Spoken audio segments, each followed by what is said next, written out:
Okay student, class 10 आप लोगों को नेकलेस वाला चैप्टर ऑनलाइन माध्यम से पढ़ाया गया था, जिसका क्वेश्चन आंसर आज आप लोगों को शार्ट आंसर इसका हम सेंड कर रहे हैं। ठीक है, शार्ट आंसर में तो सबसे पहले हम फर्स्ट आंसर पे चलेंगे। फर्स्ट क्वेश्चन आप लोगों का है, what did Matilda's husband bring home one evening, why was he greatly elated, sorry हाँ इलिटेड। तो क्वेश्चन का इसका मीनिंग क्या है कि what did Matilda's husband bring home, Matilda के पति ने एक दिन संध्या को वो घर पर क्या लाता है, why was he quite greatly elated, वह इतना ज़्यादा प्रसन्न क्यों था। तो आंसर देखिए इसका, वन इवनिंग मटिल्डाज हस्बैंड ब्राट होम ए इनविटेशन कार्ड। एक शाम को मटिल्डा के पति इनविटेशन कार्ड लाते हैं, निमंत्रण पत्र लाते हैं फॉर मिनिस्टर्स बाल, मिनिस्टर जो मंत्री की ओर से बाल नृत्य के लिए था, फॉर मिनिस्टर्स बाल। ही वाज ग्रेटली इलेटेड मतलब उसका पति जो था वह बहुत ही प्रसन्न था, बिकॉज ही थॉट क्योंकि वो सोचता था कि it would make Matilda happy, वह मटिल्डा को क्या बनाएगा, प्रसन्न बनाएगा। मतलब वो जब कार्ड को देखेगी तो बहुत ही प्रसन्न हो जाएगी। कहानी आप लोग पढ़ चुके हैं, कहानी पूरी अच्छे से आपको पता है। It was a fine occasion मतलब अपनी पत्नी को खुश करने का उसके लिए बहुत ही अच्छा अवसर था कि वह कार्ड लाकर अपनी पत्नी को देता है, तो सोचता है कि मेरी पत्नी जो है कार्ड को देखकर प्रसन्न हो जाएगी, उसे कहीं पर घूमने फिरने के लिए जाना होगा। चलिए सेकंड क्वेश्चन देखते हैं। सेकंड क्वेश्चन पूछा है कि व्हाट हैपेंड एट द बाल, बाल में क्या हुआ, मतलब बाल नृत्य में जब वो लोग दोनों पति पत्नी गए थे तो क्या हुआ। वाज मटिल्डा ड्रीम फुलफिल्ड, क्या मटिल्डा के सपने जो है साकार हुए, क्या मटिल्डा की जो इच्छाएं थी वो पूरी हुई। तो आंसर देखिए, एट द बाल मटिल्डा वाज प्रेटिएस्ट एमंग ऑल, जब बाल के नृत्य के दिन मटिल्डा जो थी, बाल नृत्य के दिन मटिल्डा बहुत ही सुंदर लग रही थी, सबसे ज़्यादा सुंदर लग रही थी। ऑल द मैन नोटिस्ड हर, सभी व्यक्ति उसकी तरफ ध्यान दे रहे थे। आस्क्ड हर नेम, सब लोग उसका नाम पूछ रहे थे। And wanted to be presented Matilda, और मटिल्डा के सामने खुद को प्रस्तुत करना चाहते थे। वाज ए ग्रेट सक्सेस, और वह पूरी तरह से, मटिल्डा क्या थी, वह पूरी तरह से प्रसन्न थी, सफल थी। हर ड्रीम, उसका सपना जो है पूरा हो रहा था। हर ड्रीम वाज फुलफिल्ड, उसका सपना जो है साकार हो रहा था। एज सी डांस्ड, जब वह डांस कर रही थी। इंटॉक्सिकेटेड मतलब मद से मस्त हो जाना, मतलब वो बहुत पूरी तरह से अपने डांस में मस्त थी। विथ प्लीजर, पूरे आनंद के साथ वह सब कुछ भूल गई थी, और इस तरह से उसका सपना जो है साकार हो गया था। तीसरा क्वेश्चन है, what ruined Matilda, give reasons for your answer. अगला क्वेश्चन है कि मटिल्डा को किसने बर्बाद किया। अब अपने उत्तर के लिए तर्क दीजिए। गिव रीजन मतलब तर्क दीजिए, अपने उत्तर के लिए तर्क दीजिए कि मटिल्डा जो है उसकी परेशानी किस कारण हुई।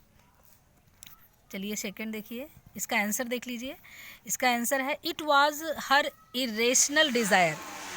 मटिल्डा की बर्बादी किस तरह से हुई, तो आप लोग जानते हैं कि मटिल्डा की जो इच्छाएं थी बहुत ही अनंत थी।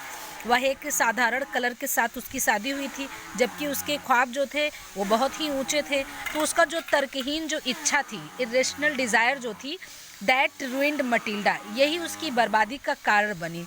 This desire made her unhappy, और यही उसकी इच्छा जो है उसको अप्रसन्न की। एंड जेलस, और उसके अंदर ईर्ष्या भर गई। She lived in a make believed world, वह जो है एक बनावटी दुनिया में विश्वास करती थी। She lived in a make believe world, एक बनावटी दुनिया में विश्वास करती थी। It promoted her to borrow, और वो बनावटी दुनिया के कारण जो उसके अंदर जो इस प्रकार की इच्छाएं थी, यही प्रमोटेड हर टू बोरो, और यही उसको प्रमोट करती थी हर उसे बोरो मतलब उधार लेने के लिए। द नेकलेस, वह नेकलेस लेने के लिए यही इच्छा उसको बलवती करती है।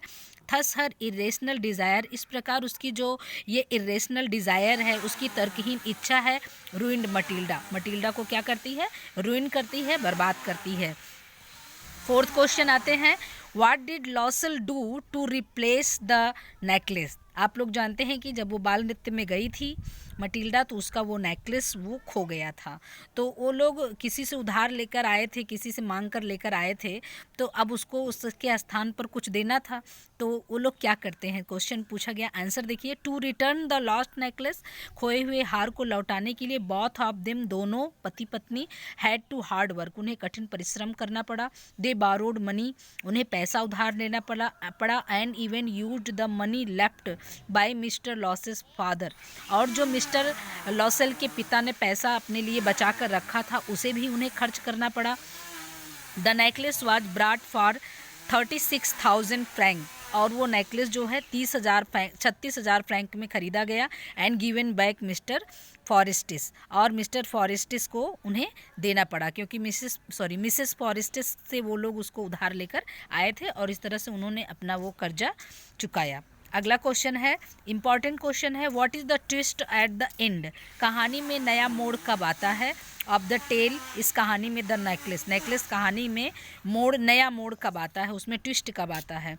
तो आंसर देखिए इसका है, one Sunday Mr Forestier and Mrs Forestier and Mrs Matilda came across in a park, दोनों लोग पार्क में मिलती हैं। When Matilda related the story, और मटिल्डा जो है रिलेटेड मतलब बताती हैं, the story of her woes, अपने दर्द की कहानी जो है, अपने बीते दिनों की कहानी बताती हैं।